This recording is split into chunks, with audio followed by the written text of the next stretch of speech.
জয় গোপাল, বৃন্দার গোপুর সংসারে সবাইকে সুস্বাগতম। আশা করি আপনারা সবাই ভালো আছেন, সুস্থ আছেন। আমিও ভালো আছি। আজ আমরা যেখানে গেছি সেটি হলো বেলিয়াবেড় গ্রামেরই মধ্যে একটি ছোট্ট গ্রাম আম্বি। ঠিক গ্রাম নয়, ঠিক পাড়া গ্রাম। এখানে লোকজনের বসতি তেমন নেই, খুব কম। আর ছোট গ্রাম বলে রাস্তাটাও এখানে শেষ হয়ে গেছে। আর রাস্তার পরেই শুধু ধুধু মাঠ। আর এখানে ধান চাষ হয়, আর এখন ধান কাটার টাইম, তাই ধান কাটা হচ্ছে এখন।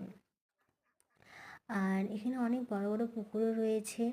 এখানে হাঁস, মুরগি, গরু, ছাগল সব প্রত্যেক বাড়িতেই চাষ হয়ে থাকে। আর দেখুন গ্রামটা কত সুন্দর।